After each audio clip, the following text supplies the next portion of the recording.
the public briefing open, and I'd like to start by acknowledging that we're on Nalama land for our meeting today, and notify all attendees that the meeting will be live streamed and a recording of this meeting will be made. So the purpose of this meeting is it's for elected members to ask questions, it's obtain additional information relating to this agenda only. And as I said, it's online, and as is the public meeting, the standing orders apply, and any elected members' questions that be answered by the CEO or someone nominated by the CEO. Record of attendance: we have a few people missing today. Councillor Johansson is an apology. Councillor Gillam is an apology. And Councillor Furlong is an apology. We do have Councillor Swaffer online. So, Councillor Swaffer, can you just declare for me that they can maintain confidentiality throughout these deliberations? I can, Mr. Mayor. Thank you. Thank you. So we need to note that Councillor Swaffer is not an apology. She is now with us online. And then we have all staff. Okay, 4 is public question time. Do we have any questions from Haven't received any the public? It's a question I've got. I've thought about this a couple of times. The city staff regarding this public at any time? They are, aren't they? They can be public, yes. They wear 2 hats, so they just need to tell us which hat they're wearing at any point in time. So, once again, does the public have any questions? Hey, public. No. They're all, Right. Yeah, ask yourself a hard question. You could strategically, you could figure out a way to maybe get an outcome. Ask each other.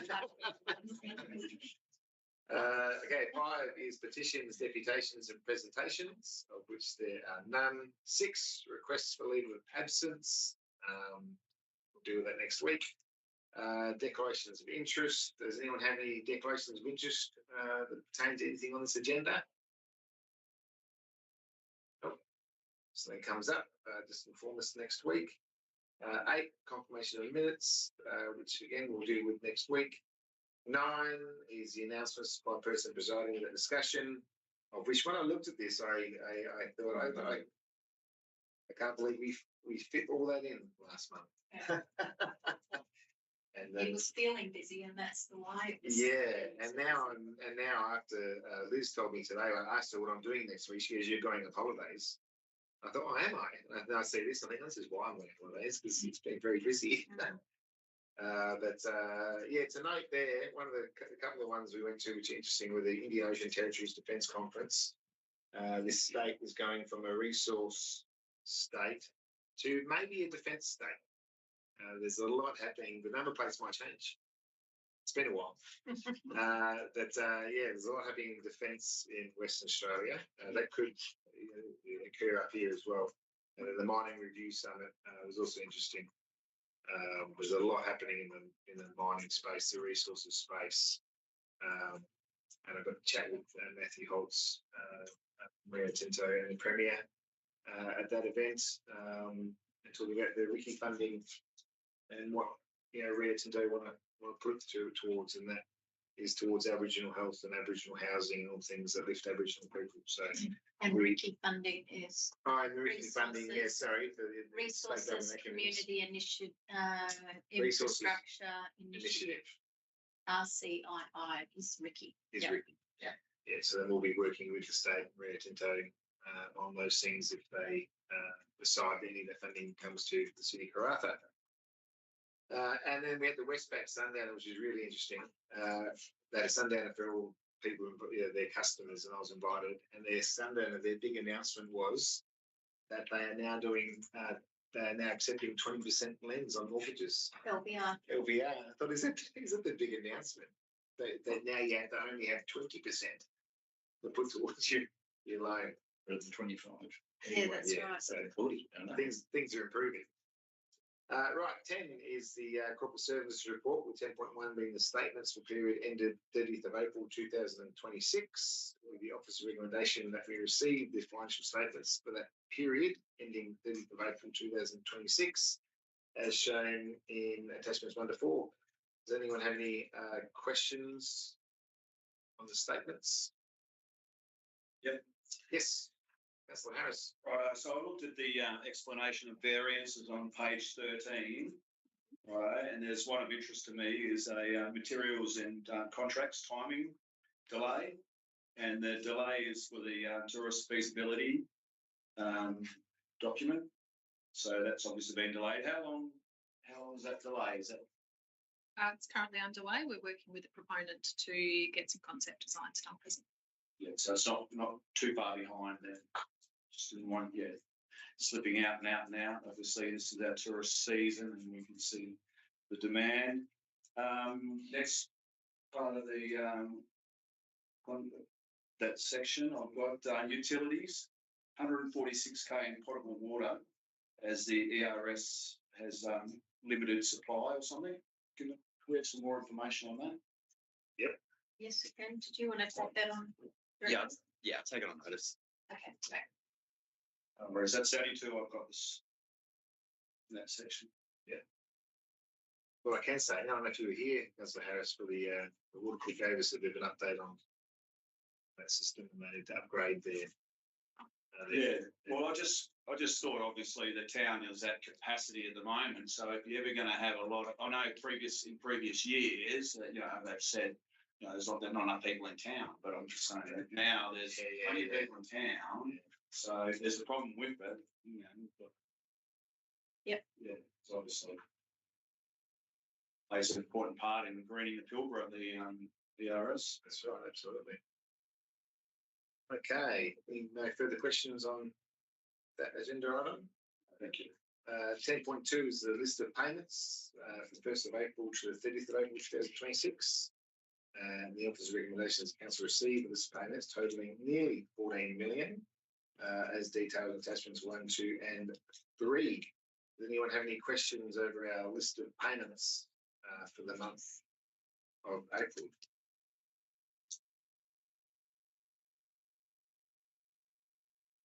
Check number 15479. This is the business is called Alison Margaret Stringer. Seems to be a cleaner because they were all vacate cleans and that. Is this a business or is this it seems strange that it's listed under a person's name, that's all. I'll take that one on notice. No worries. Thank you. Got a couple more if we want to just roll through mine. Yeah. Oz Solar. There's checks 15285, 15292. It just says electrical service, where everything else has got a description, but those ones just don't give us really any indication of what we might be spending the money on.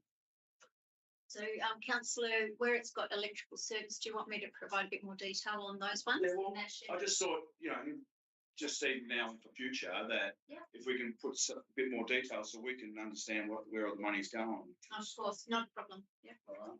There's another one I picked up in Oz Solar though. The airport vending machine. So they worked on. Do we own those vending machines, or are they? Do we contract that? I've just asked the airport manager, who happens to be here. They're leased. But there could be power supply issues that we provide. Yeah, because I just seemed strange that we were paying Oz Solar to fix the vending machine if it's not ours. And I just thought if it was ours, I'd let you know that there's a bottle of water stuck in one of the vending machines. It's been there for a week, so. Okay, thanks. We'll take one. That's bottle of water. Thank you. Yep, no worries. So we can certainly provide the information onto the company that supplies the beverages, I presume. Yeah. Airport manager, can you take a note of that? At some stage, but it makes a strange noise, and we stand there for half an hour at a time and listen to it, try and check this bottle of water. And my last one I'll bother you with today is CBRE check number 96881. Righto. So this is for the Karratha Leisureplex, and it says the description is chiller 1 and 2 repairs, which is fine, but price is $174,000. So I thought it's a big cost for a repair. I'm just wondering whether, is that a normal repair? Yeah, we'll take that on Some more notice. information on that, because Yeah, so it's KLP chiller 1 and 2 repairs, which valued at 173,000. Yep. Yeah. I'll get. I'll round it up.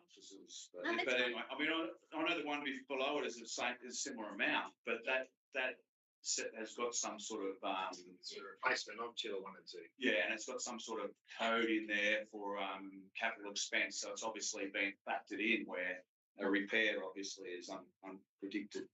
Yeah, not a problem. We can provide you with some more information on that. Thank you. No. That's all I have in the check department. That's it. Well, that's not too bad at a $14 million spent. Yeah.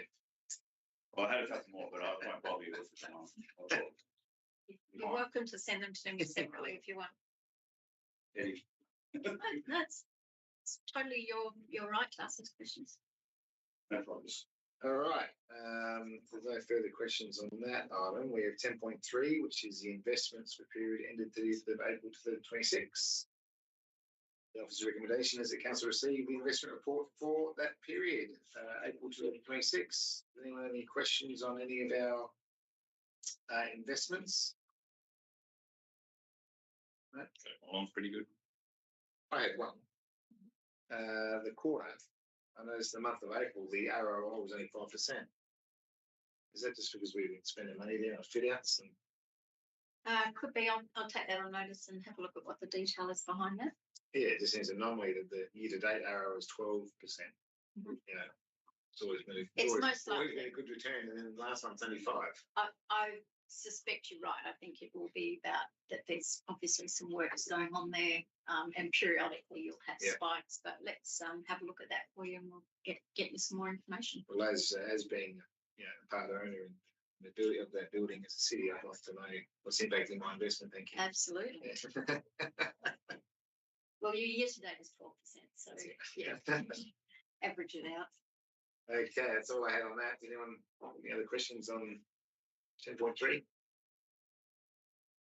10.4 is the 26-27 annual budget, of which we have a presentation. Who is doing that? That's definitely finance.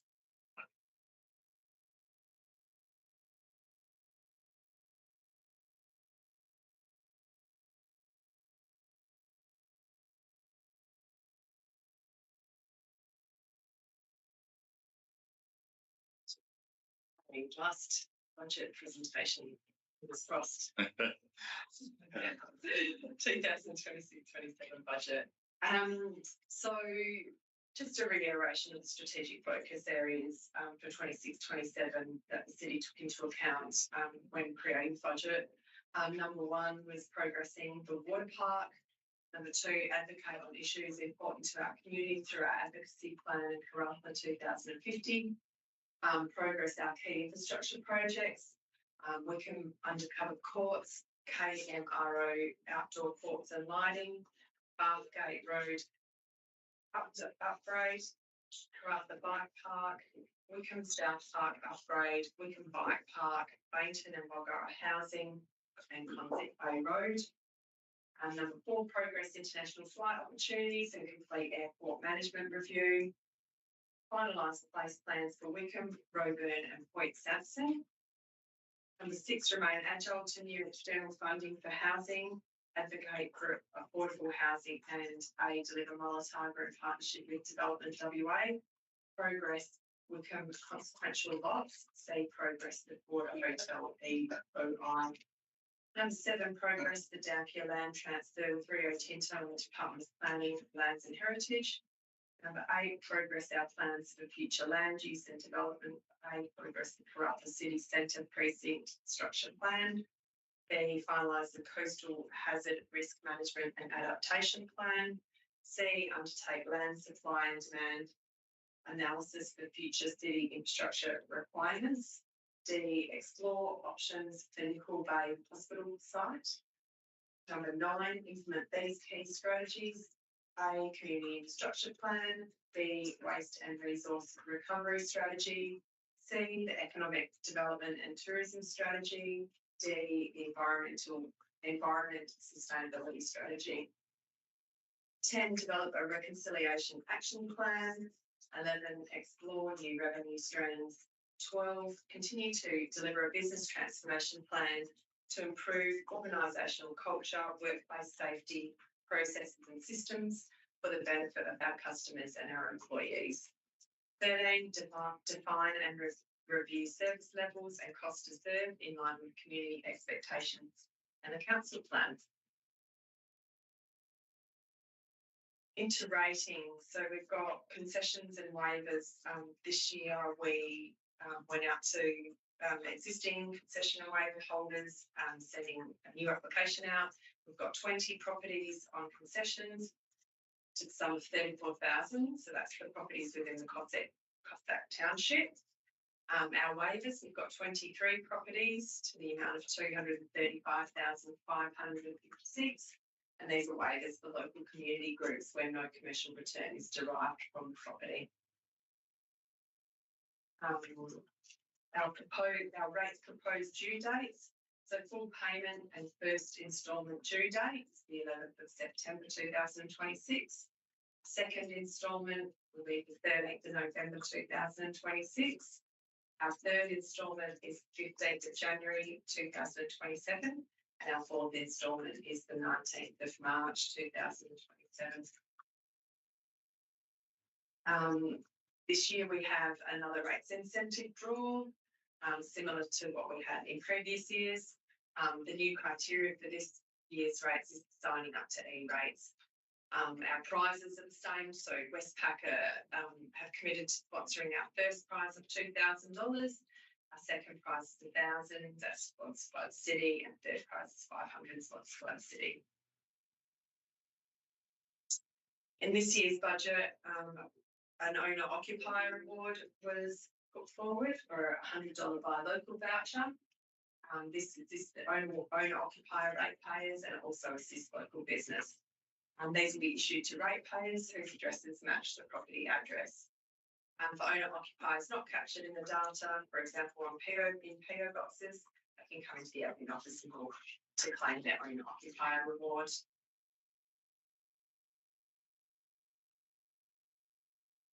Elected members' fees and allowances. This year's stat has determined a 3.5% increase for 2026-27 for elected members' statutory fees. The operational highlights for the delivery of the 26-27 budget. Community events. So it, like the same as previous years, we include Benacling, Red Earth, Cossack and free events to the amount of $1.45 million. There's community sponsorships, there's 1.1 million, and business sponsorship at 600,000. We've retained the free waste services. We have free swimming for seniors in our fees and charges, free swims and shots for kids in January, and discounts for owner-occupiers, green and aquatics. Our operational budget snapshot. The operating revenue for this the 26-27 financial year will be $208 million. Our operating expense is $201 million with a net movement of $7 million. As you can see, our operating revenue on most of our categories remains relatively stable. The difference in grant subsidies and contributions is we received a little bit of money from contributions from Rio. We've also got a target in there for next year, 26-27 year.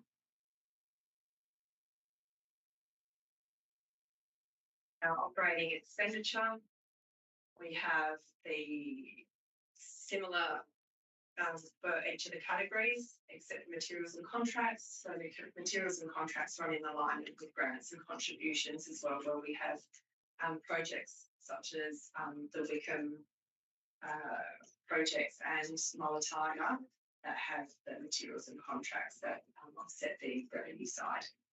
And councillors, if I can just jump in there for a second, because that's a notable number and there has been some confusion about that. So the materials and contracts is up 50, I think it's at 55%. So what that's actually showing is the sponsorships that we, it's the outgoings relating to sponsorships and projects that we're doing with. So Mullataga subdivision, we've received $21 million to deliver that. And then the expenses for that go through our materials and contracts because it's not our asset. We're actually effectively the money's coming through and then it's going, it's been used to deliver that project. And similarly, if we deliver a project for Rio Tinto in Wickham, they provide us with all or part of the funding. But then the actual project works go through our materials and contracts rather than through our capital works program. So that's one of the reasons why it looks lumpier than you might see in another balance sheet somewhere else. Like our cycle expenditure, as we sort of call them. Our capital highlights.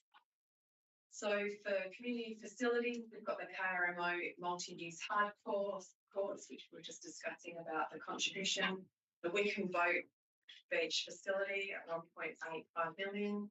Our roads, footpaths and transports, we have Bathgate Road at 4.5 million. Roads and curves at 3.15 million and footpaths at 2.69 million. With our playgrounds, we've got Hillview, Mulster and Wickham North scheduled at 0.76 million. Our public spaces, we've got points that's an entry statement, 0.75 million. Our golf course, we've got the irrigation and communication systems at 0.45 million. And then at the waste facility, we have our new cell construction. So our capital budget snapshot, we've got capital budget grant revenue of 0.35 million. Our capital expense, including all our carry forwards from this financial year, 77.8 million. So as part of the budget process for all the projects that have started in the 25-26 year and are complete, we carry those values over to the next financial year so the project can actually be completed. So they're included in that actual expense amount. And that expense for the carry forwards was 13.8 million. Our reserve budget balance. So our total reserve for the 25 or forecast for 25-26 is at 144 million. Once we do all our projected capital works for 26-27, our reserves balance will come down to 99 million.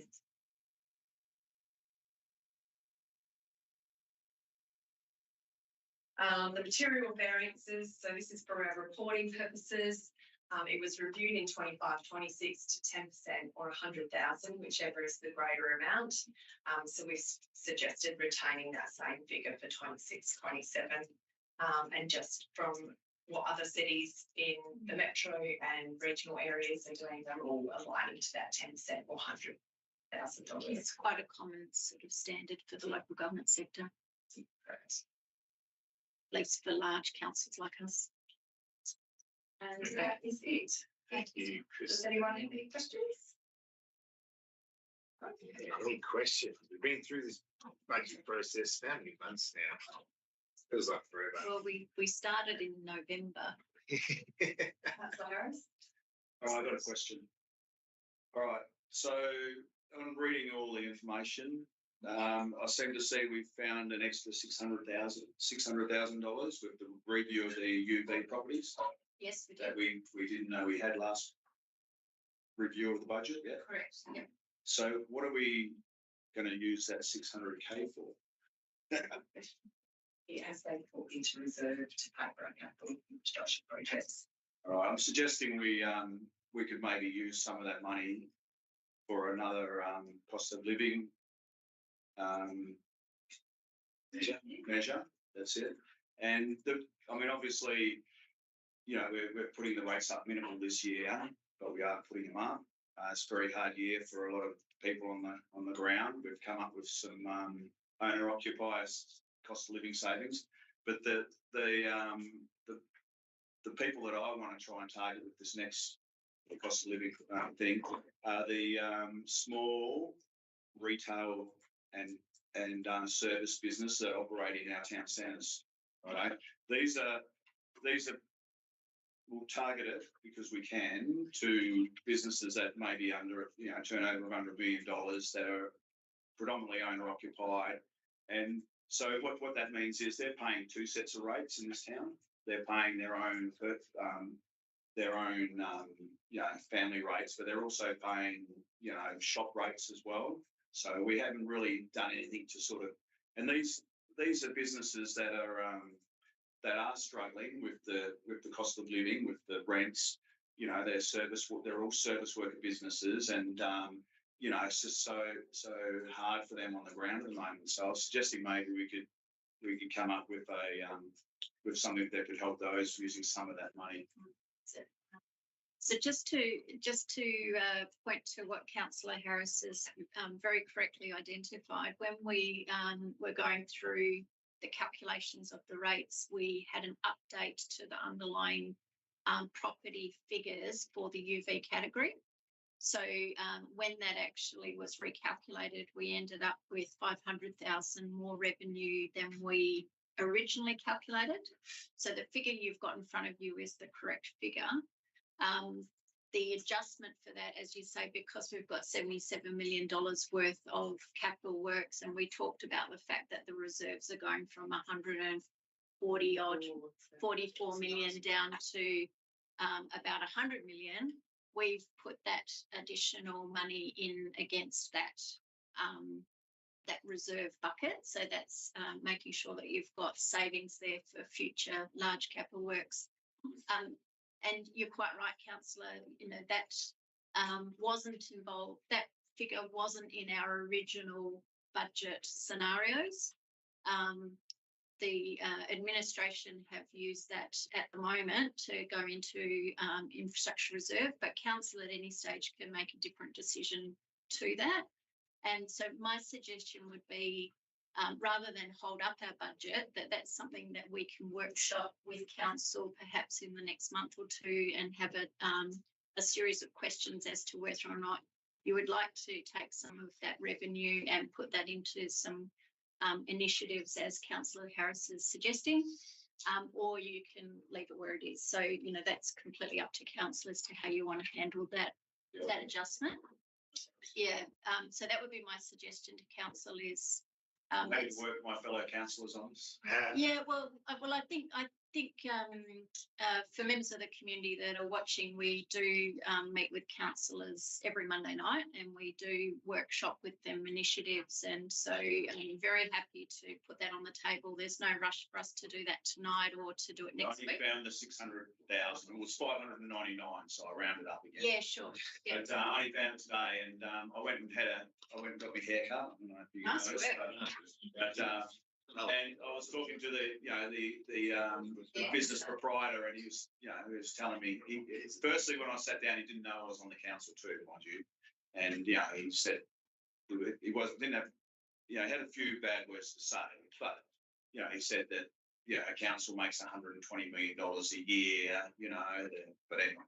Yeah. But he was telling me how hard it was to employ people, and the amount of costs and stuff like that, and how hard it is for him. And I understood, because I was obviously in a retail business too for a while. Sure. Yeah. So when I found this 600,000, I thought, light bulb went off, and we're helping the owner occupiers, but these people are getting missed out, and we need, what's going to happen? There's not going to be a housing problem, because all our businesses are going to shut up shop and go, because they can't handle it anymore.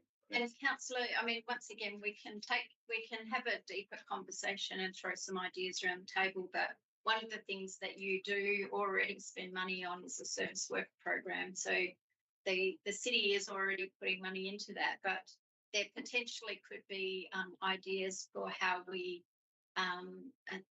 extend that program. So that could be something that you consider doing. But just remembering that. You've also got a lot that you want to do in terms of all your projects as well. So but we've got a lot of competing needs, but you do have a service worker program that might be an area which helps small to medium-sized businesses, and we could extend that program and make it more available. But yeah, I'm really happy to have a conversation with you about that.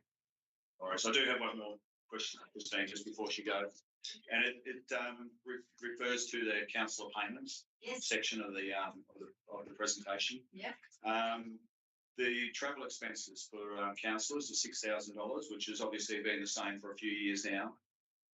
The mayor and the deputy mayor, obviously, with the amount of travel they do, their travel expenses is going up. Correct. I just thought that it might be with inflation and the cost of flying, it might be right time to put up the councillors' travel expenses, from 6,000. I mean, when you fly out of this town, and we pay the full fare, it's over $1,000. So, but Yeah. So I just thought I'd put it on the table to see if we can't have some sort of little increase to keep up with the cost of the extra costs.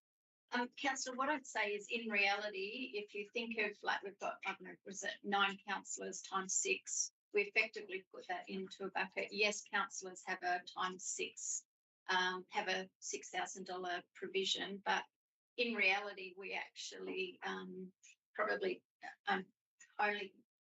not hitting that mark quite a lot of the time. So I would probably suggest we don't necessarily. I know. Just one time I went to go somewhere, and they said, "I know you've used up your budget," because in the end I hadn't, because one was before the 30th of June, but there you go. they were just a bit, it was the old management. Yeah. So that was maybe 4 years ago then. but what I would say to you is, my recommendation to council would be, we're not really hitting that mark anyway, in terms of actuals. So my suggestion would be to leave it at 6,000. But if we're finding that that's becoming a problem, we can bring it back to council and get it adjusted. So that would be my suggestion. If we're finding that we're hitting that threshold, it's up to you as to how you'd like to do that. But at the moment, I'm not seeing a need to increase the number. No, I won't be spending my budget. Yeah. No, that's important to recognise. Well, it's just a forecasted budget, right? Correct. It doesn't necessarily mean it'll get spent. If you look at each line item on CT, like all the allowable, like what's allowable under The allowances. The allowances. Yeah. I say most of us, all of us, don't spend all of that each year anyway. So the bucket of money sitting there is large enough to, capture. Well, actually, interestingly, is it all, out of all the allowances there, are they all separated, or is that budget for councillors all just in one budget? We are separated that out now. We used to have it as a bucket of money, say for the travel allowances, but we've split them down into activity codes, so each individual councillor is easily tracked. Yeah. Yes. No more questions from me. Any more questions? Councillor Roots?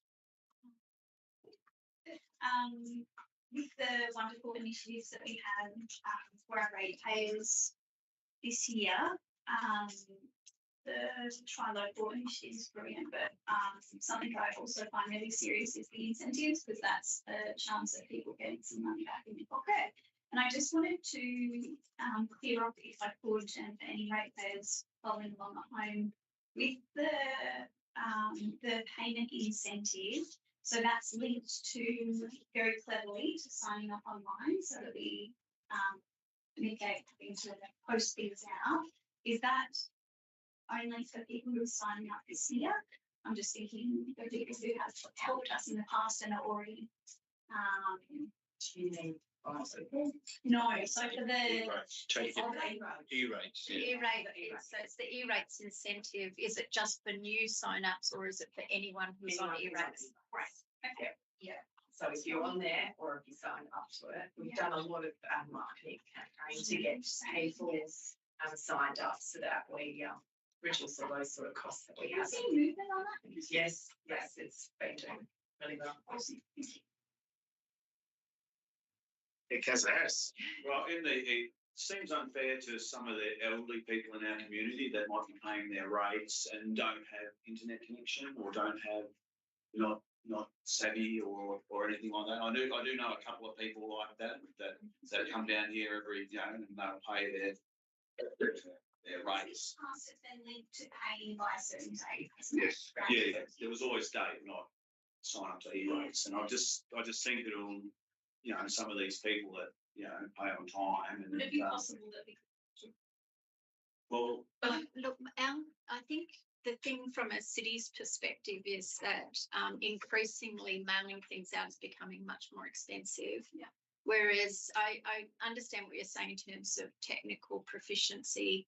A lot of people now are being required to use IT, such as for MyGov and just sort of government services generally. But the other thing too is that people do come down and get assistance from our library service and even from our front customer service in order to kind of tap into some of those services. So from an organisation perspective, it's much more efficient and much better if we can move people into the onto the digital options.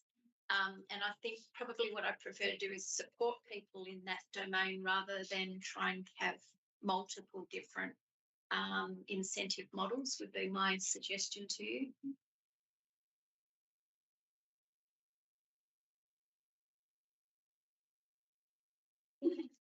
Fantastic.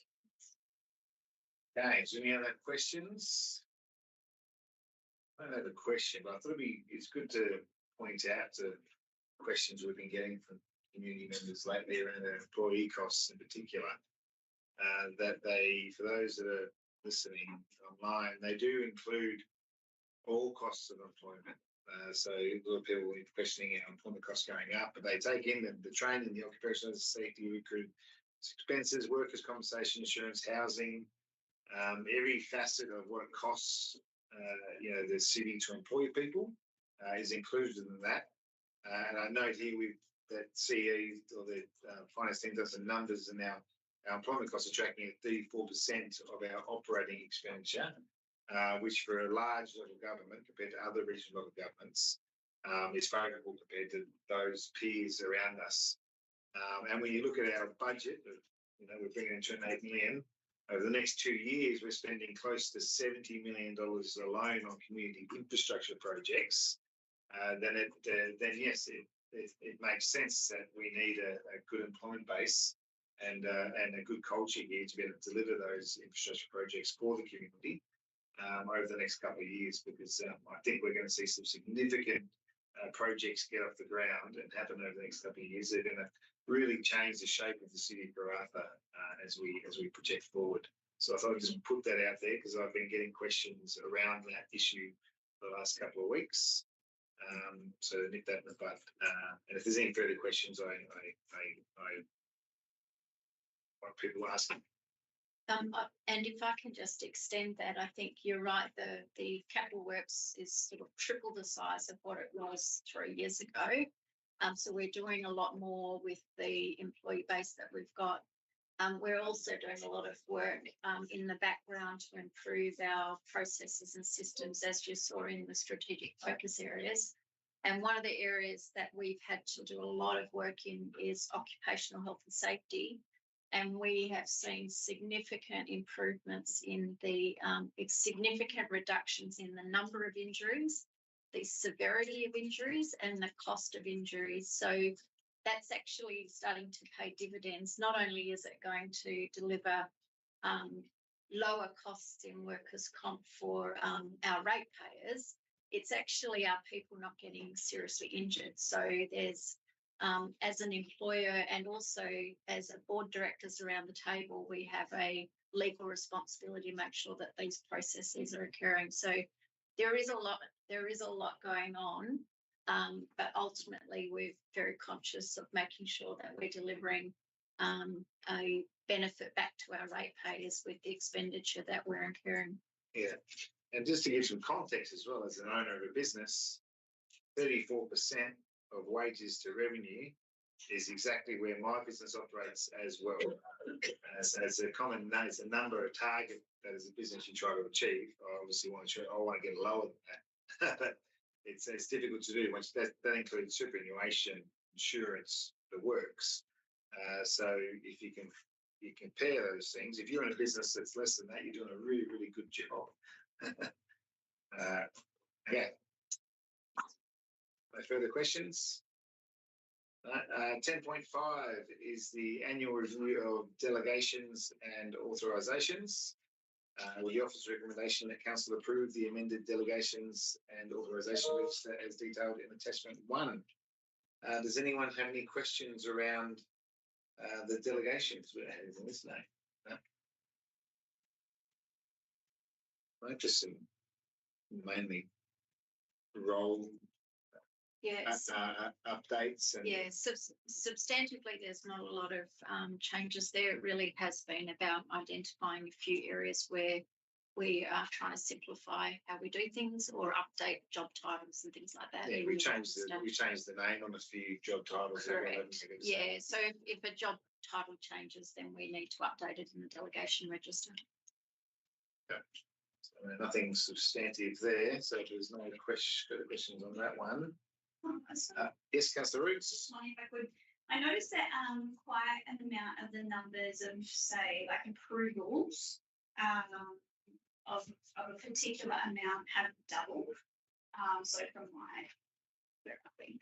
Just as I was notation on this, From 5,000 to 10,000, Yeah. something like that. that's what I'm looking at right now. Actually, 1.7 payments rates by agreement, and there were a few others of. One in particular were write-offs from $50 up to $1,000. Yep. The following ones 5,000 to 10,000. Are they all based off data? I understand the reasoning behind it is for efficiency and cutting the take time necessarily. But those numbers in particular have they been based on? Yeah, they've been identified by staff because they are adding additional steps into a process that we believe a manager or officer can use some decision-making power, and it is relating to the activities that they're doing today. But the other thing that we mentioned to councillors when we were reviewing this in a workshop is that it's these standards don't just sit there alone. They also, there's other layers of governance and control that sits around the delegations. So, for example, managers can't sort of just create their own contract templates. There's actually methodologies and policies for how that needs to be applied. There are, different levels of approvals once you hit certain thresholds. So look. For the 1.7, if you look at that one, it's payment of rates by agreement. So that's an example of where we've got a payment plan, and someone is working with the CFO to set up a payment plan and that's giving the CFO the accountability to come up with a payment plan for someone up to a payment limit of $10,000 rather than $5,000. So if you think about let's say it's a small business, it wouldn't be uncommon for $5,000 to be 1 year of rates. So this is kind of allowing a couple of years of rates to go into a payment plan, which is more likely what you're going to see. Sure. So it's really, I think, reflecting the reality of the kinds of work that, in that example, that the CFO is doing is working with a ratepayer up to a limit of $10,000, and then once we hit that threshold, there would need to be a different process put in place. That's right. Okay, no further questions. Moving on to 10.6 with the review of our local laws, or local law review commencement. And the officer's recommendation that council commence a review of the local laws in accordance with section 3.161 of the Local Government Act 1985. And A is the Shire of Roebourne Local Government Property Local Law. B is the Shire of Roebourne Health Local Law from 2012. And C is the Shire of Roebourne Animals, Environment and Nuisance Local Law 2012.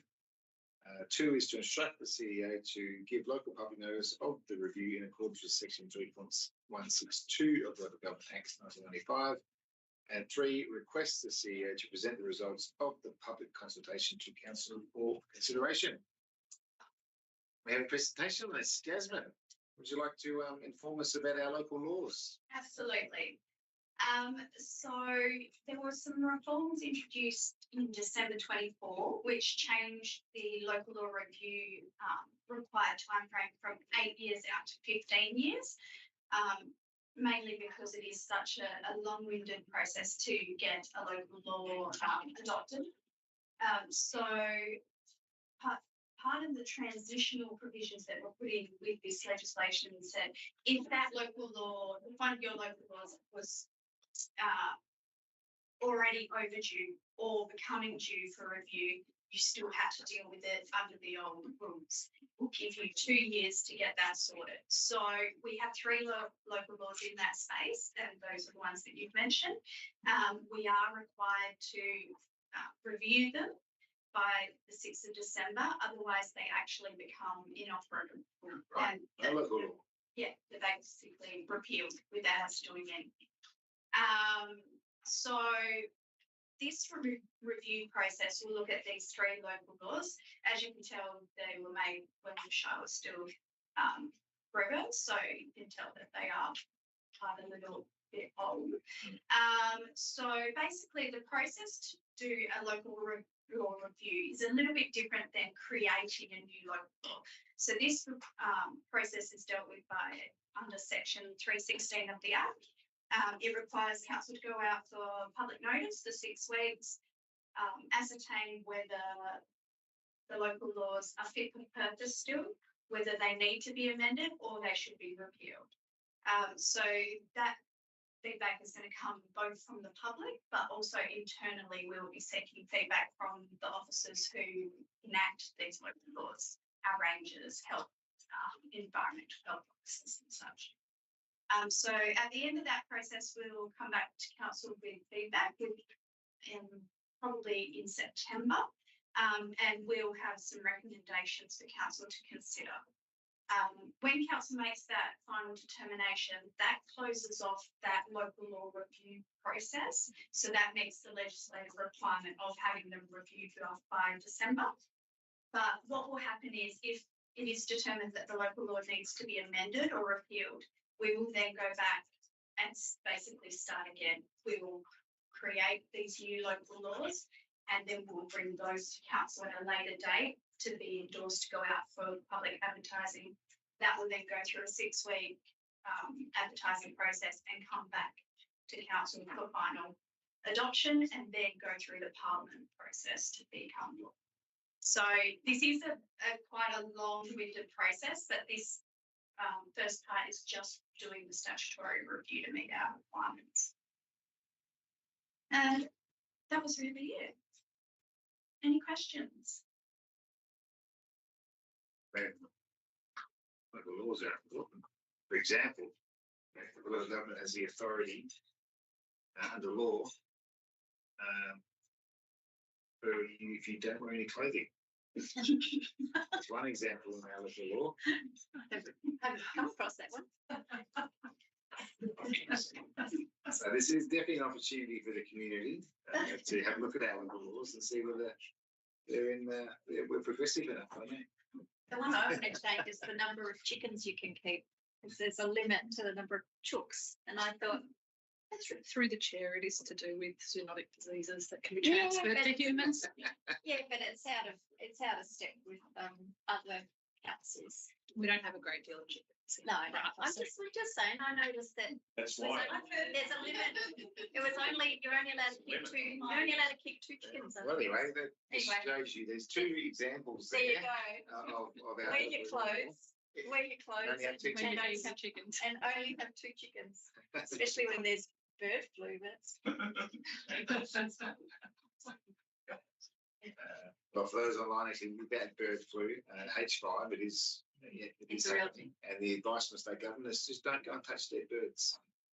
It's pretty safe to say that most people won't pick up a dead bird, so we should be okay. Right, any questions on our local laws? Just your public health announcement. Yes. For the evening. Thanks so much, Jasmine.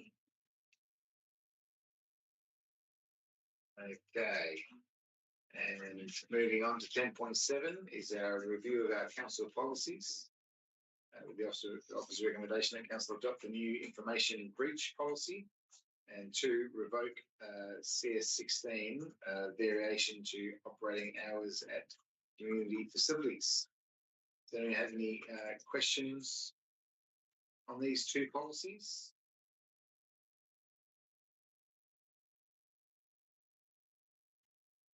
No.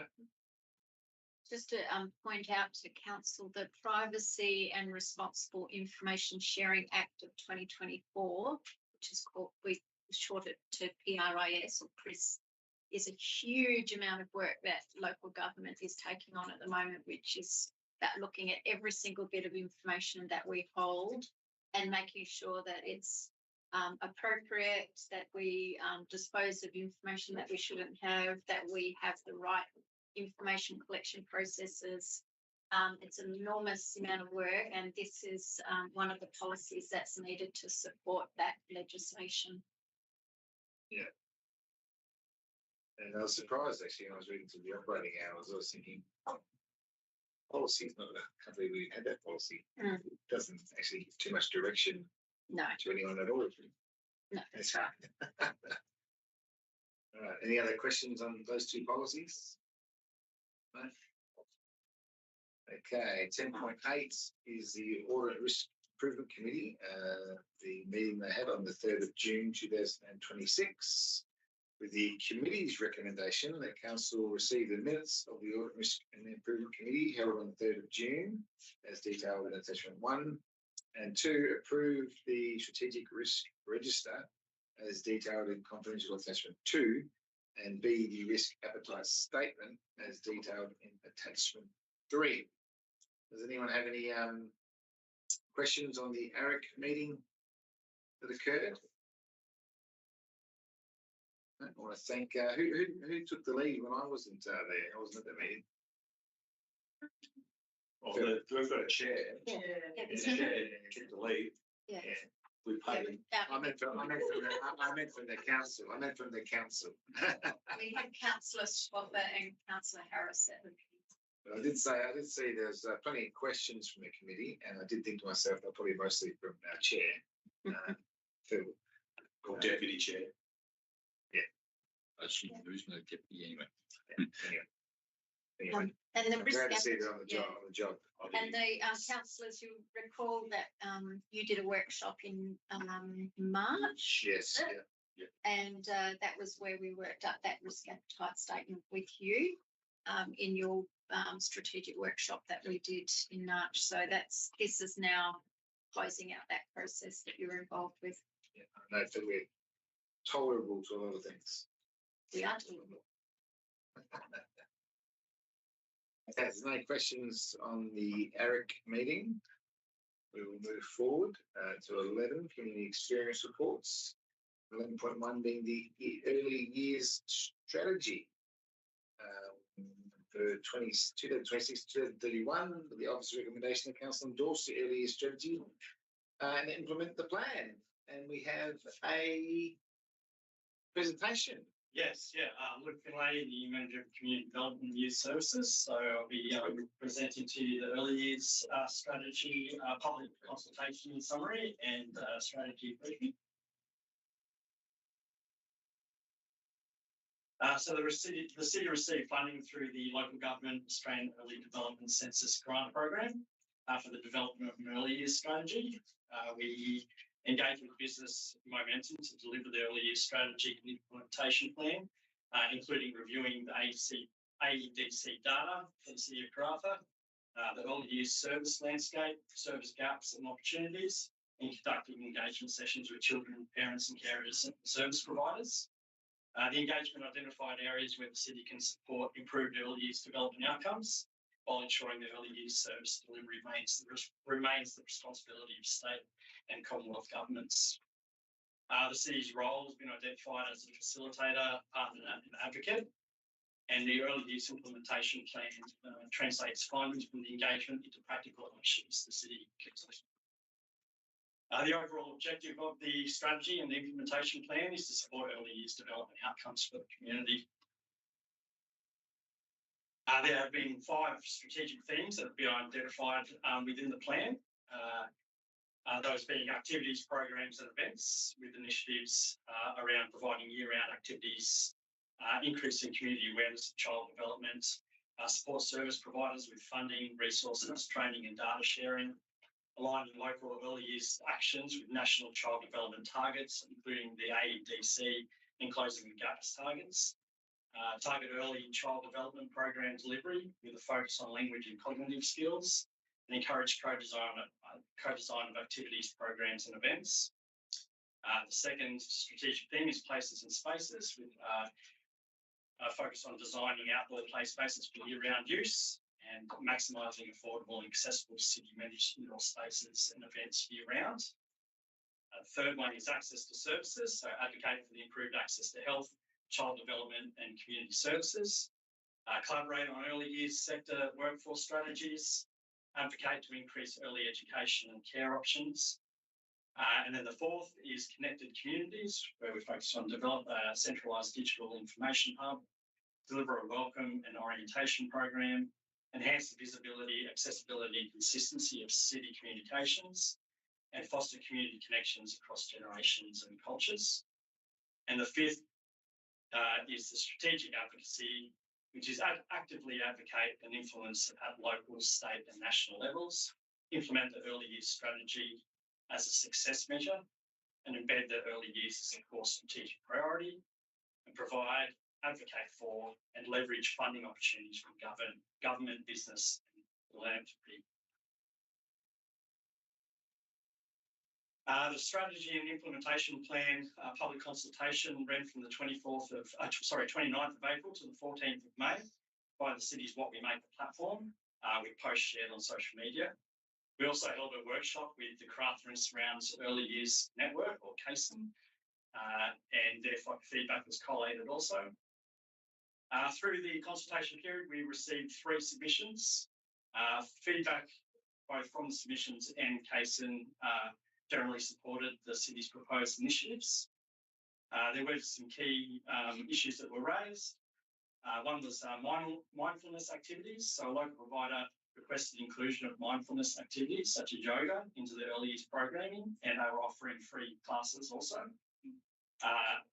Within the plan, we have identified partnerships with community groups, Aboriginal organisations and service providers to deliver affordable indoor activities through Initiative 2.2.1.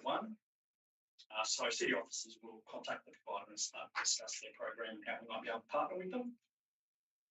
Another issue was outdoor space quality and maintenance. So feedback highlighting a disparity between Eastern Corridor and other towns.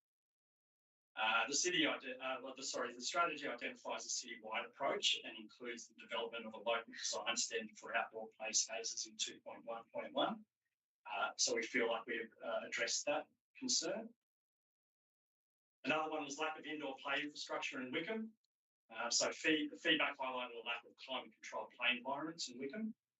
And again, the strategy identifies a citywide approach and includes an audit of current programs and events to identify seasonal gaps and to expand indoor activities during summer periods across all towns in the initiatives 1.1.1 and 1.1.2. Another issue was the cost barrier for participation in activities, programs and services. So they raised concerns that the current fee structure for some city-run programs can be prohibitive. The strategy includes initiatives that address cost barriers to participation through partnerships with providers and investigating options for tiered pricing, fee waivers and off-peak incentives in 2.2.1 and 2.2.2. There was also the parks planning and delivery timeframes. So concerns that the city's existing parks planning does not align with the level of importance within this strategy for these spaces. In particular, Stove Court Park was identified that had been fenced for an extended period. And although Stove Park in Wickham is not maintained by the city, the parks planning is addressed through the playground renewal program, which states that all playgrounds are subject to audits and outlines the city's 10-year placement plan. Within the CASEN's workshop, it was identified CASEN's involvement within the early years strategy implementation. And although Cason is very supportive of that and will be aligning their work to help us deliver with the implementation plan, Cason did raise concerns for the network's future and due to the limited capacity of members to manage administration. But as I've already identified within the plan, Cason is a valuable network within our community, and the city is committed to ensuring its ongoing success. This has been addressed through the Action 1.3.1. It was also raised that the data that was used within strategies from 2021, AEDC data, Cason would have liked to have seen 2024 AEDC data used within the strategy, but the 2024 data was not released until about May in 2025, and so therefore was not part of the development of the strategy, unfortunately. But within the workshop, and we'll continue to do so, we've been working with Cason to show them how to access the most recent data online to use alongside the earlier strategy implementation plan. So following assessment of the feedback, no amendments to the plan are recommended, and officers are recommending that council endorse the early years strategy and associated implementation plan. Thank you, Luke. Council, is there any questions about early years strategy? Lots of comments, no questions. No, I was just thinking there's plenty of positive things to say. Yeah. But no, so the AECD, the difference in the two reports. So if you went, do we go through them both and sort of collate information and see if there's any standout differences between the two?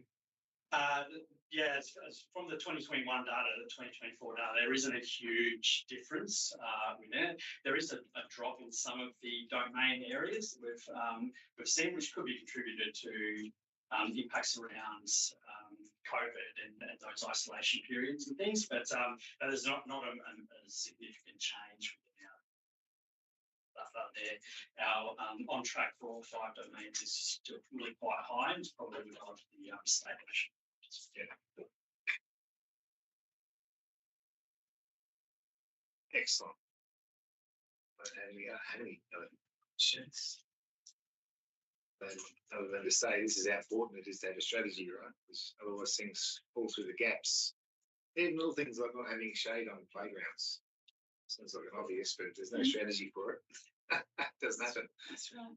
Right. Thank you, Luke. Thank you. Good bit of work there. Appreciate it. Thank you. Okay. 11.2 is the health services investigation. The officer's recommendation is that council endorses the City of Karratha's health services implementation plan for 2026-2030 as attachment 1, and we also have a presentation from Dr. Kate. Welcome. I'm Kate Wilson. I'm the Manager for Community Planning. The Health Services Investigation Report and the Draft Health Services Implementation Plan 2026 to 2030 was released for public consultation in April 2026. Tonight's briefing, I'll provide a summary of the plan, the feedback we received, and how that feedback's been considered, and I'll finish with the officer recommendation. So following the completion of the Medical Services Housing Subsidy Review in 2025, Council requested a subsequent review of local health service needs and workforce challenges. The City engaged EY to undertake this investigation through a competitive process. It examined the local health services, workforce challenges, service gaps and opportunities. The investigation confirmed there are better ways the City can support better health outcomes without directly delivering health services or taking a direct funding role. The implementation plans turn these findings into practical actions that the City can take. It also recognises that responsibility for health service delivery remains the role of state governments. The City's role through this plan is identified as facilitating, partnering and advocating, supporting coordination, working with others and advocating for local needs. The implementation plan is structured around 7 key focus areas and supports 6 key initiatives. The first is workforce, which supports focusing on attracting and retaining health professionals. It includes actions like exploring opportunities for local scholarships and supporting training pathways. focuses on improving how people connect with health services, including improving community awareness of the WA Country Health Service telehealth and patient-assisted travel services, and enhancing telehealth access through council's own local community facilities. Partnerships focuses on working with WACS, other government agencies and industry to coordinate efforts and address service gaps. This includes pursuing a more formal, structured collaborative relationship with WACS to help identify and monitor local service gaps where possible, as well as working with existing industry partners to explore alignment with the recommendations. This plan sits against City's broader advocacy role, enabling which we focus on housing advocacy, travel affordability and regional support. The draft report and the implementation plan were open to public consultation from the 1st to the 15th of April via the City's What We Make It platform. Key stakeholders from the original investigation were also invited to provide targeted feedback. 2 submissions were received. Overall, the feedback supported the City's role as a facilitator, partner and advocate, and supported the focus in the plan on workforce development through practical student placement and training and targeted incentives, as well as improving community awareness to existing telehealth and PAP services. 3 key issues were raised. First was around scholarships, the bonded scholarship model proposed. Some concern was raised that this model may not help retain graduates in the long term. Officers note in the report that results depend on how scholarships are designed and supported, and the model will be worked through develop a detailed business case. Housing and travel costs were also identified as ongoing barriers to attracting and retaining health workers, and that were not directly addressed in the plan. So the plan does not reinstate or look at housing mechanisms or subsidies, which was consistent with previous council decisions, in line with continued advocacy and other council work is doing in this space to support housing supply and affordability, as well as travel related mechanisms. The role of WACS was also raised. Some feedback suggested that the plan places too much reliance on WACS, but the plan itself does not shift responsibility to WACS. These are their existing responsibilities. Instead, it focuses on how the city can better collaborate, communicate, share advocacy. So after reviewing the feedback, officers recommend no changes to the implementation plan. The officer recommendation is that council endorse the health services plan 2026 to 2030. Thank you. Thank you, Kate. Any questions, councillors?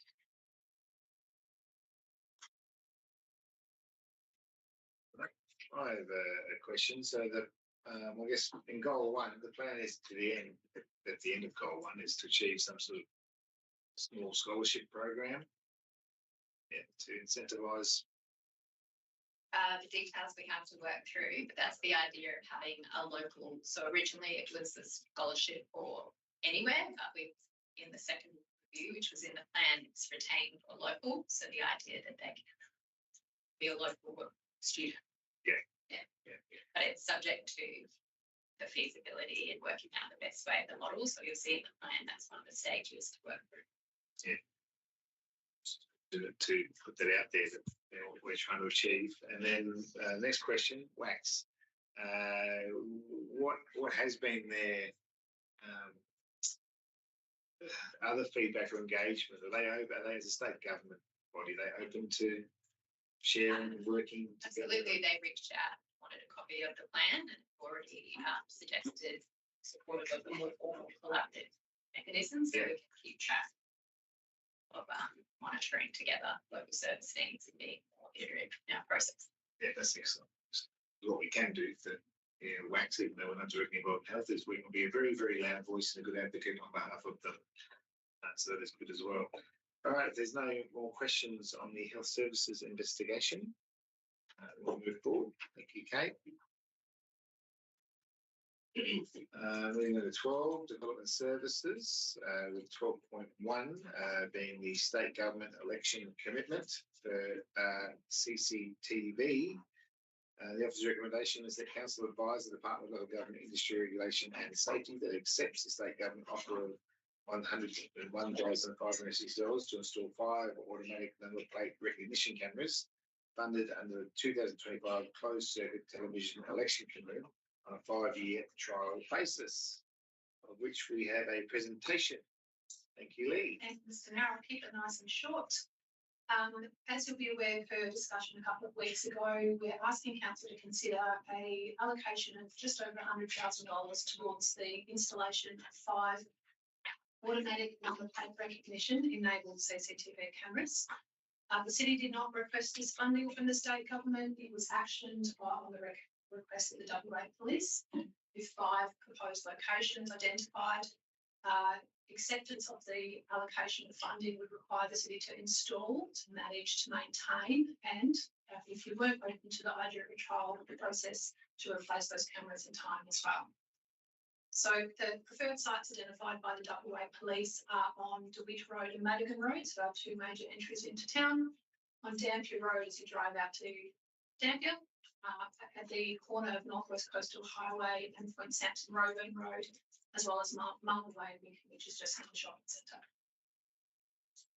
In terms of the community safety benefits identified by West Australian Police, they have indicated that it improves their investigative capability, allows them for faster identification of vehicles linked to incidents such as missing persons or to incidents of crime. It gives them stronger evidence and provides a general deterrence effect as well. They have clarified after discussion with council that there's no intention for these cameras to be used to impose traffic laws such as getting people on their mobile phones if they're speeding or they're not using their seatbelts. So on the basis of the report to council, while we acknowledge that this is not funding that the city requested, that the state government did not consult with us prior to the application, given the continuous commentary from our community in relation to the promotion they would like to see us do in the community safety space, we believe on balance that it would be appropriate for council to accept funding on a trial basis with no commitment to replacing the cameras in time if we're not happy with the program. Happy for any questions. So just to be clear, we're receiving just over $100,000. Correct. We'll have to contribute 40,000. Through the chair, that's an estimate. It's yet to be determined. Yeah. And then in total, it's going to cost us about 70,000 over the 5 years. Approximately. And then the government's saying to us that after that 5-year trial, should you want to retain them, you replace them and pay for the cost. That's the inference, but there is a CCTV grants program currently being run by the state government or local governments are eligible to apply for further grant funding to upgrade to renew their cameras. Whether or not that continues, I can't say. Okay.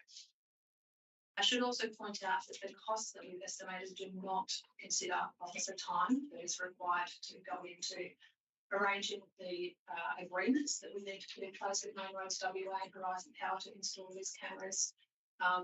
All of the time that the IT team would spend enabling the programs. So it doesn't take the officer time into consideration. That's a little bit too far. Councillor Harris. Is this up for negotiation? Because it doesn't look like we're going to get a good deal out of that. But this maybe is their first offer. Do we go back to them and say we need more money, or we put less cameras in? No, through the chair, it's not up for negotiation. We accept it all the time. So who collects that data? Who stores it all? Is that us?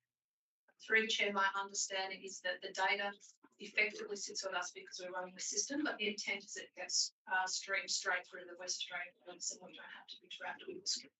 And so police have started it. And I can sort of see the bigger picture here, because if someone travels north and they go through one spot, we know where they are, and we're past there. So I can see some great benefit in a big state where distance is travelling and trying to find people. But the other part would be if police would also, looking forward, go through it, But also I could see a benefit for our rangers, for instance. They wanted to check their camera to see if that car went through there at this time and down the road. So we've had access to it as well as. So Through the chair, my understanding is not, it's not the case with these cameras. They're intended to be automatic number plate recognition cameras, not typical CCTVs. No, but have the stream. But we as a city, if the ranger wanted to know if a car went somewhere, we go check that camera and go, oh, yeah, we did go through that. We get the data. Do we get access to that? I'm happy to take that on notice If and you could, confirm, yeah. but my understanding is that not that's not the intent. To all the rest of you. Our understanding at the moment is this is for WA police Yeah, purposes, yeah. not for the city of Karratha to use.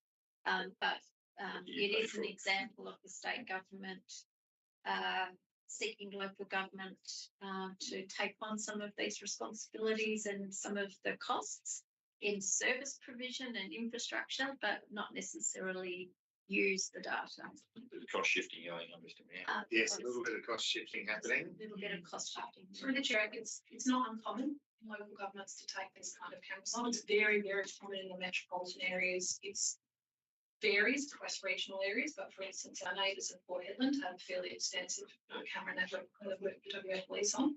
In this case, the issue is that they didn't actually speak to us before the allocation. So it's a little bit hard to look. Are we able to get some more information for the next meeting on the grant program that is available? Yeah. The value of it, how long it's going to run for, what its purpose is.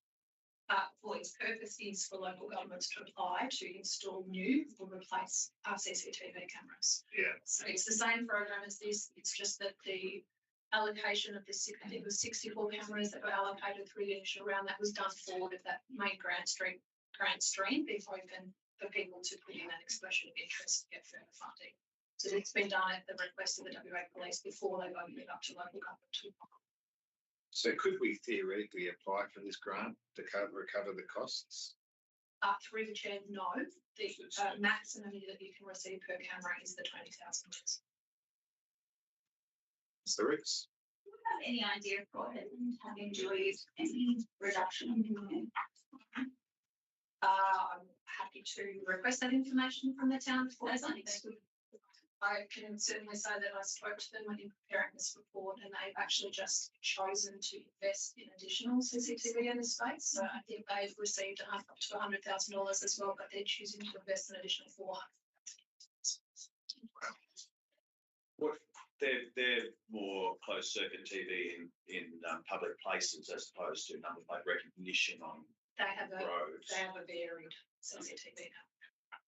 It's far more extensive than the city of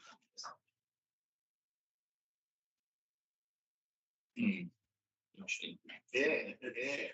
I can see the benefit. I can see that. Yes, we'll just set up that next week, won't we? Yes. Okay, thank you, Lee. Right.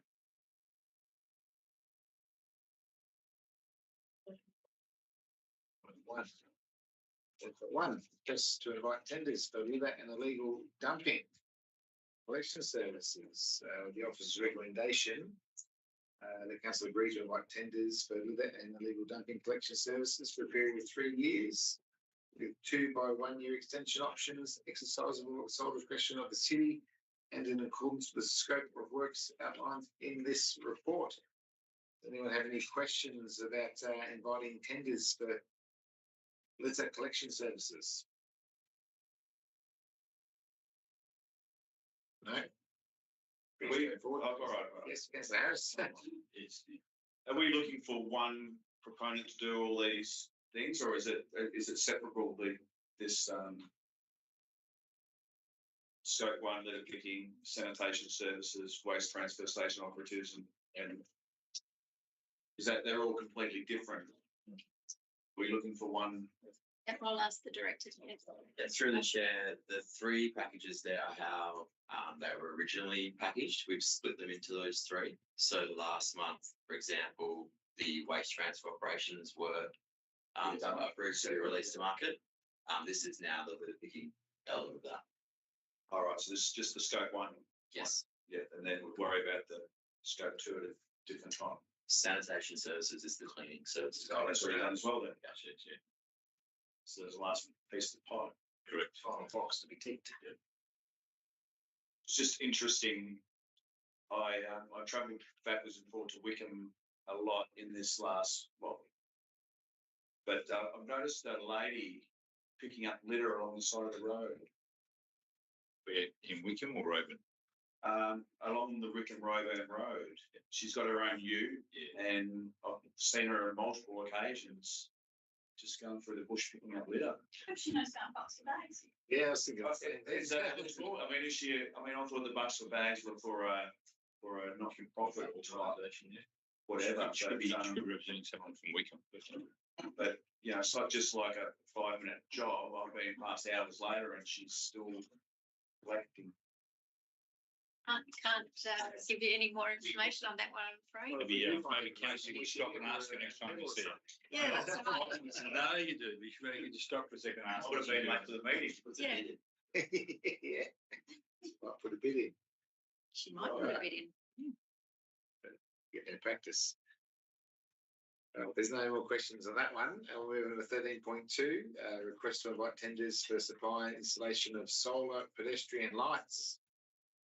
We should go along with our footpaths we're constantly building. The Office of Recognition is the Council agreed to invite tenders for supply of solar pedestrian lights for a period of 3 years with 2 by 1 year extension option, exercisable with solar fish in the city and accordance with scope of works as outlined in this report.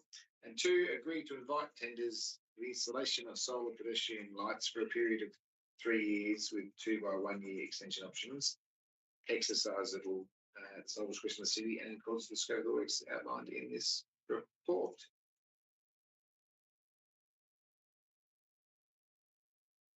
Am I reading the same thing twice? Why is there 2? One's supply, one's installed. One's supply. Right. Okay, there's the key word I was missing in my brain. Thank you, Councillor Roots. Right. As I was reading it out, I thought I was reading the same thing over and over again. Right, is there any questions on our solar pedestrian lights invitation for tenders? Good initiative. Yeah, we've been doing it for a while, so you've got a few more to do. So Yeah, very helpful, so. Especially if you have no power to it. Okay. 13.3 is the tender outcome for the master planning of our 3 sporting precincts. With the officer's recommendation, the council accept the tender submitted by Hames Charlie as the most advantageous tender to form a contract for separately portions 1 and 2, based on the assessment of compliance criteria, quality criteria, and pricing structures offered under RFT 65, master planning 3 sporting precincts, and authorise the CEO to execute a contract with Hames Charlie up to a maximum contract value of $800,000, excluding GST, subject to any variations of a minor nature.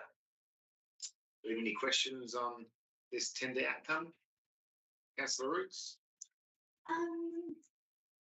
Just with anything of this nature, but there really needs to be some form of local knowledge, and this is someone who has been selected that is not local. And I suppose do the details of this need to be behind closed doors if it's confidential? Nothing to do with the monetary detail. It's probably best if you want to ask detailed questions about the tender evaluation that we do go behind closed doors. That would be my suggestion. Then you can talk freely and you're not compromising the process. That's my suggestion. Yeah. All right. Do you want to? What we'll do is we'll pause this item. We'll bring it to the end of the agenda. Sure. Then. Absolutely. Right. Okay. So we'll move forward to 14. It's just strategic projects and business reports. And 14.1 is the regional airfare zone cap discounts to support the scheme. And we have a presentation. Okay. Mark, please inform us on what we're providing to take up.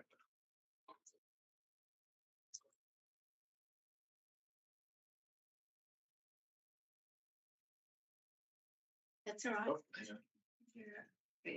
Yeah, we need you That's it. Thank you. Thank you. Thanks, Peter.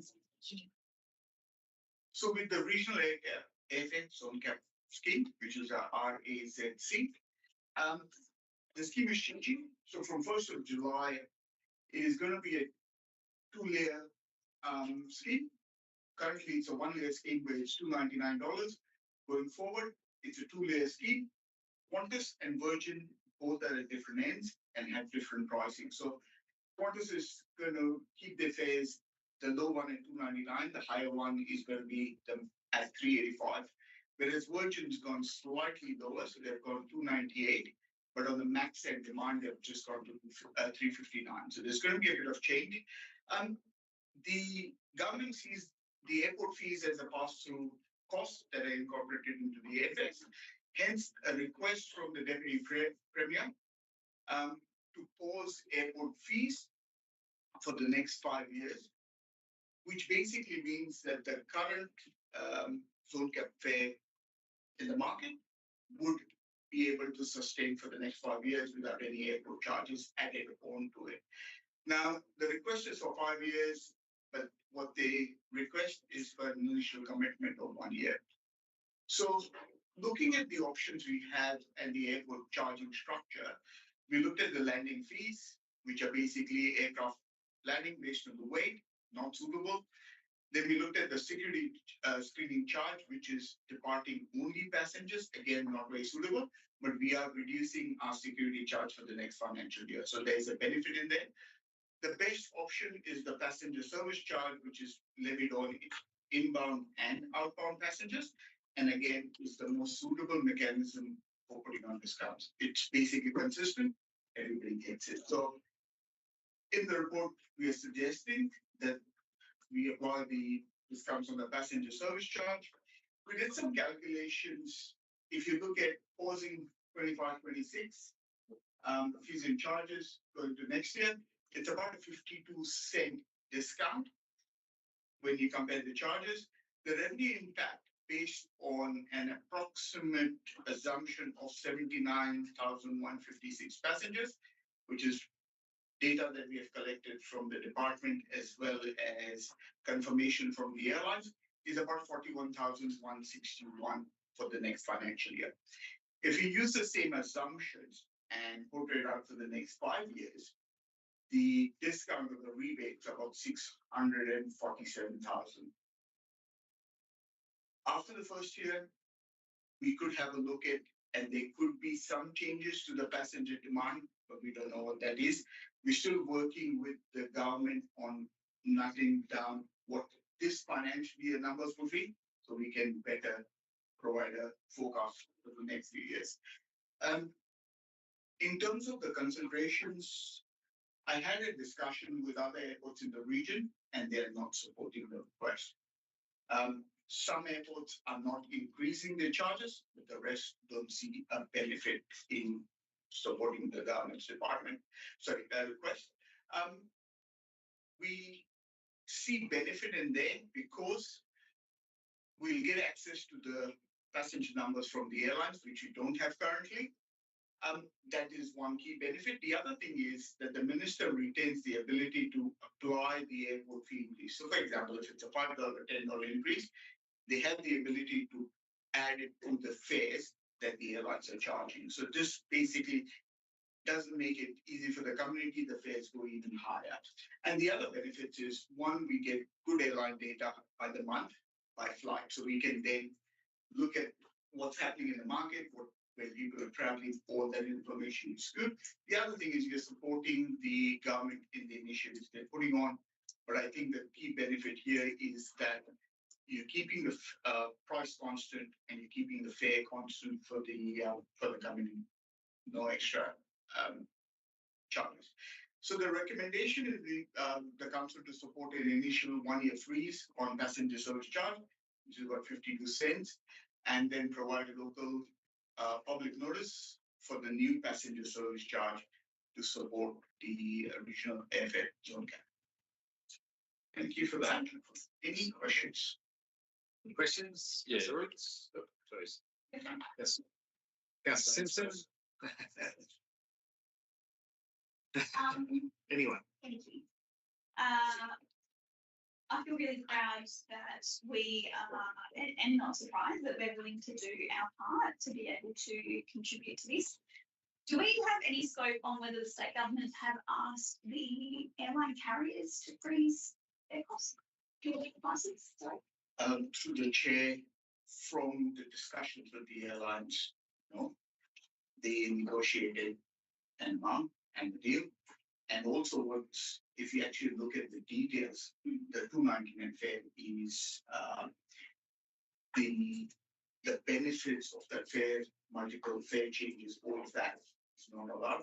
It's gone to the higher fare. So considering that it doesn't look like there has been a lot of it given by the airline in that negotiation. Just to follow on from that, so what we're offering on the table here is that there is a cap fare that the state government subsidised the airline to keep. So state government's asked us to try and reduce some of those landing fees costs to pass on for those passengers going through. And that saving then goes back to the airline, back to the profit. No, through the chair, this is only the same.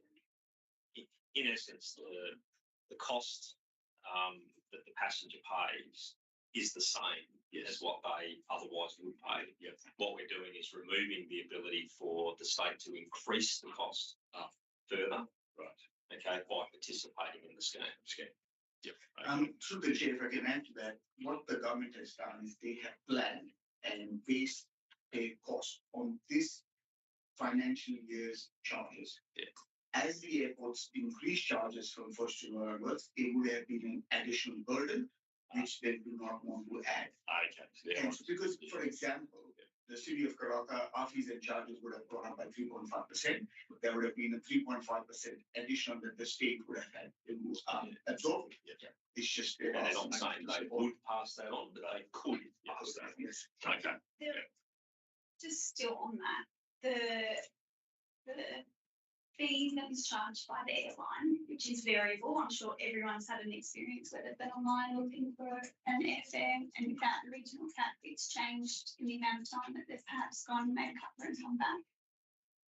That still gets reimbursed to the airlines. The state government are doing the writing and covering that, no matter what the amount is, and that still remains to be variable, and those airlines still recoup those funds.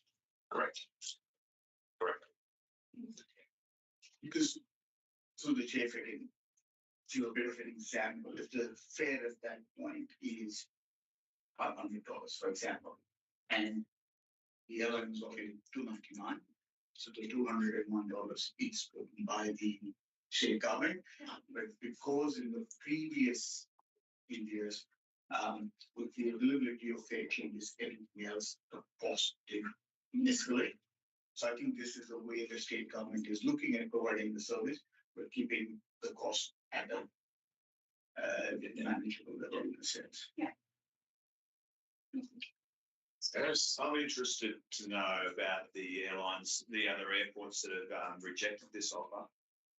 Obviously, this is the zone cap, so it's only for, it's the northern airport, It's like it's within 1,000 kilometers and further. Yeah, right. So your data with the airlines, the airports not supporting, are they the closer ones or the further away ones? Or what particularly I'm interested in, obviously Port Hedland don't own their airport anymore, they've leased it out. So obviously they might not have the income to support something like this because they've got an upfront payment rather than a yearly thing. So that might be different for them. Yes, I'm interested to find out which airports supported it, which ones didn't, and whether they were owned by councils. I mean, we're pretty lucky here because we've got a very busy airport. So, to write off 50 cents, per regional fare is not a big amount, 41 grand, but some of the other airports may not have the traffic flow that we have. Through the chair, if I can answer, it's a mix of both. It's a mix of local governments and private airports and airports on a. So there's no pattern there. You found that There is no pattern. It's an individual airport decision. most of them are making a decision based on their revenues that they collect. Yes, Susan. Just one more I've got you.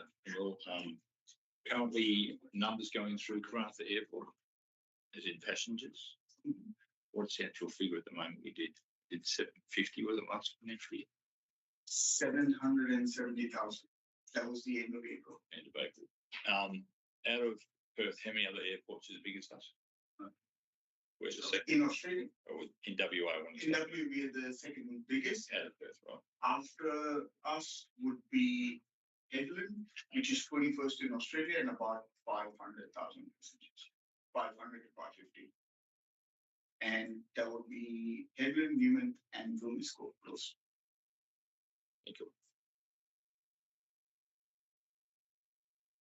So I suppose from my point of view, the bottom line here is there's foregone revenue of about 40K, 41K, but in return for that, we are getting an exchange of data and able to use that data to monitor the regional cap zone cap program, so that we can actually see how the changes that have been proposed flow through to our community and we are better informed. So I think there's a strong benefit there, as well as doing our bit to trying to maintain lower prices. That data is priceless.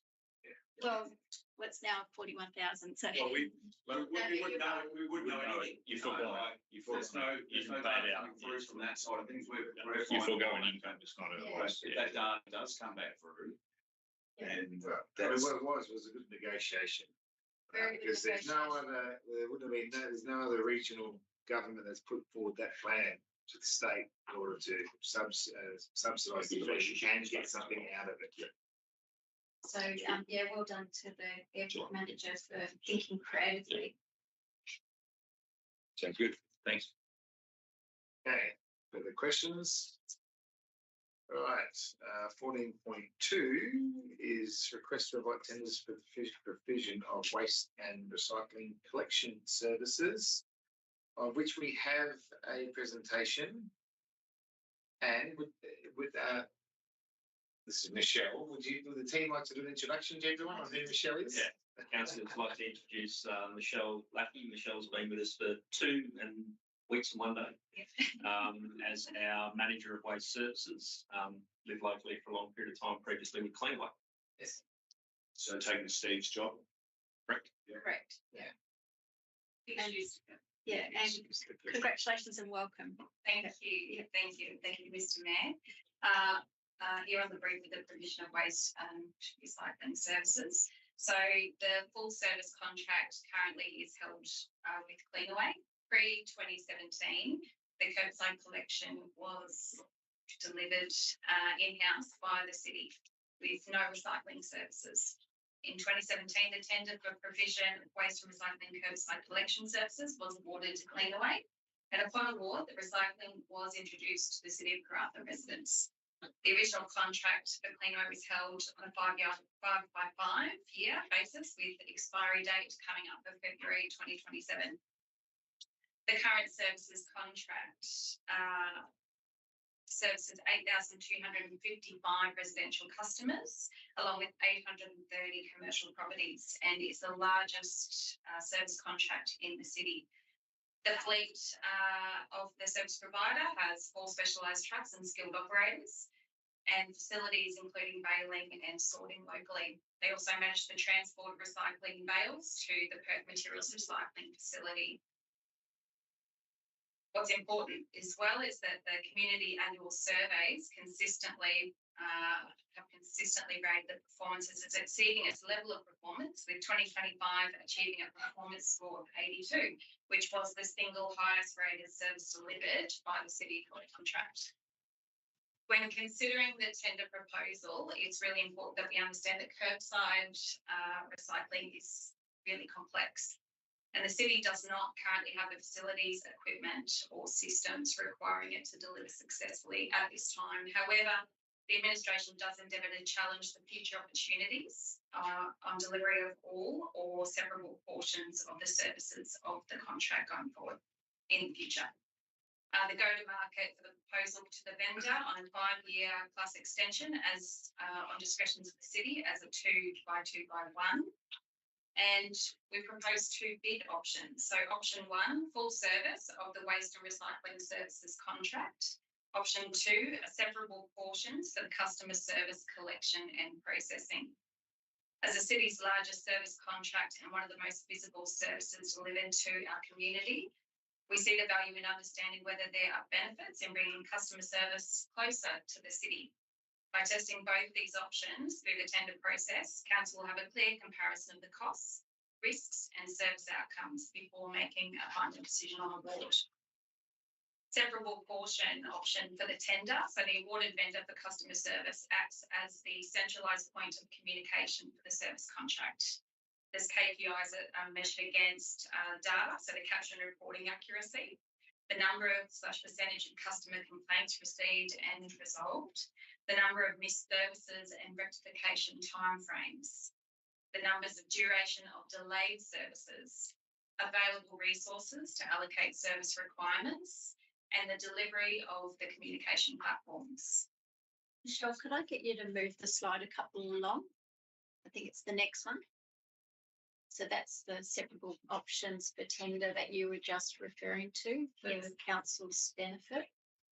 So what's really important here is there's been a conversation about should we bring it in-house, should we, keep it out of house. We're looking at all of these pieces, and I think it's fair to say that there might be some parts there that we want to look at more closely, in particular the customer experience component, but that's foreshadowing something that we haven't decided. So you'll have lots of information in front of you at the time that we award a tender. The city currently allocates 1.7 million per annum for waste and recycling collection services. The cost of these services is inclusive of service portions such as landfill development and closure, pre- and post-cyclone collections, street sweeping and sanitation, and litter collection.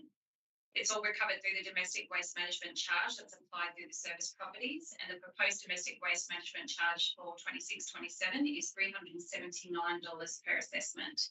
It is anticipated that expenditure associated with delivering these services under the tender will be in accordance with the city's budgeted allocation. Any questions? Cyrus.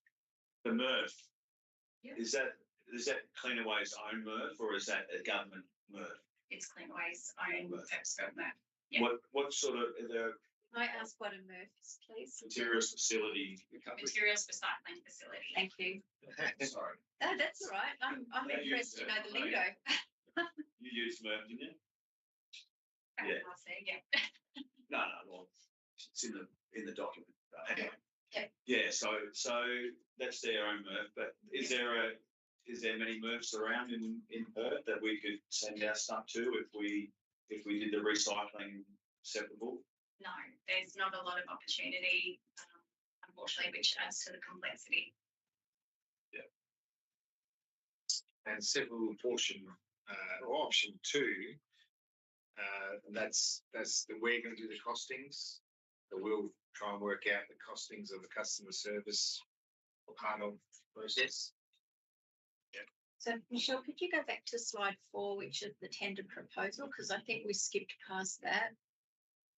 So there's 2 bid options. Option 1, full service of waste and recycling, and then option 2, separable portions, which looks at customer service, collection and processing. Yeah. So this can be very interesting to understand the 2 different costs. And I must say, even though they got a score of 81, I had a very recent experience of not getting my bin collected, and I was very annoyed. No sticker, nothing. 2 phone calls. Anyway, this is timely for me. Not a personal vendetta, but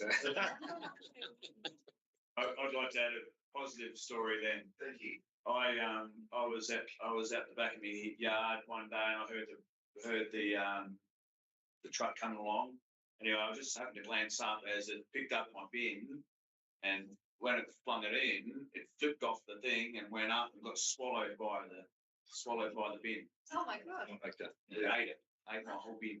All right, so I rang him up and said, You ate my bin. if I hadn't seen it with my own eyes, I wouldn't believe it was possible, but your truck ate my bin.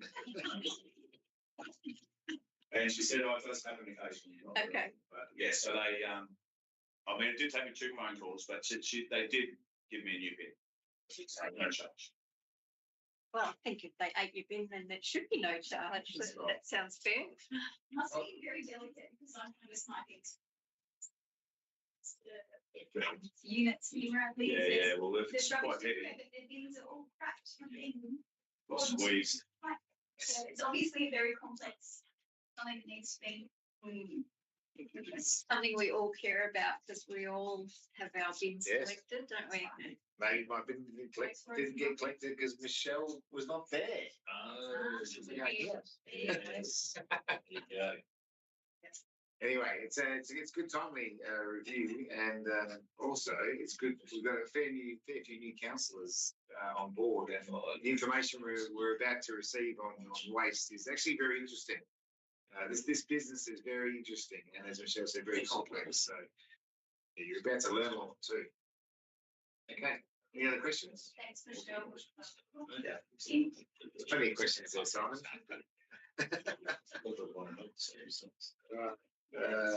15. Thanks, Michelle. 10.1 is items for information only, with the officer's recommendation that council note the following information items. There's the development services update, the information report for community experience services and programs, the session on fees for city facilities, information report for youth advisory group, and the record of tender outcome under delegation 74, the Karratha Airport Terminal seating replacement. Any questions on any of the items for noting?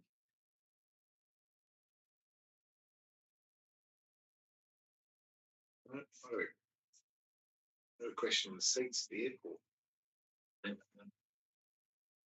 We're going to go back out. I mean, Yeah, through the chair, yes, for the third time. for the third time. So what's the answer here? Is our budget?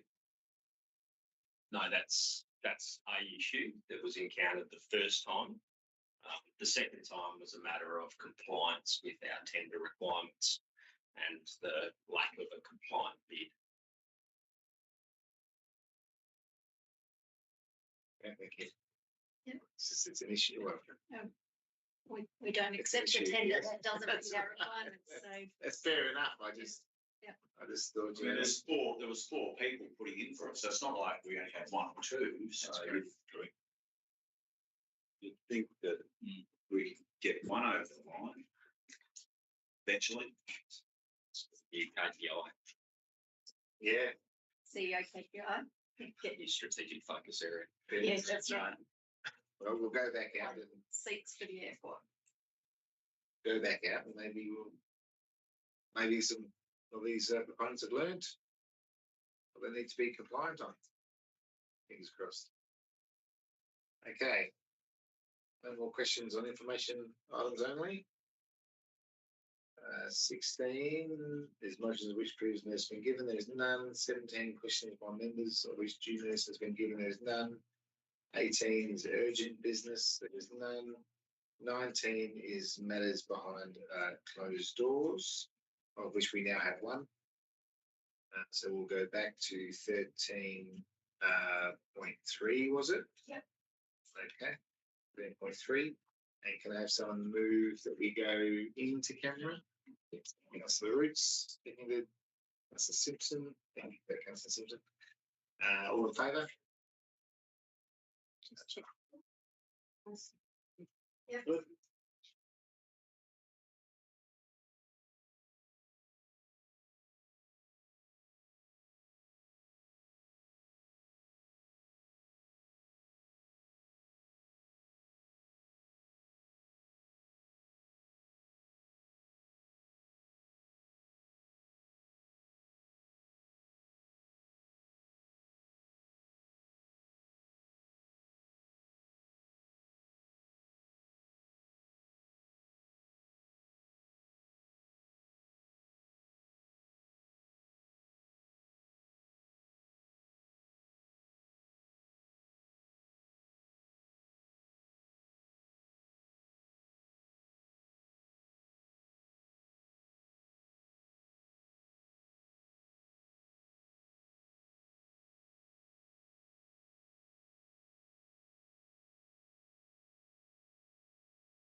the next meeting.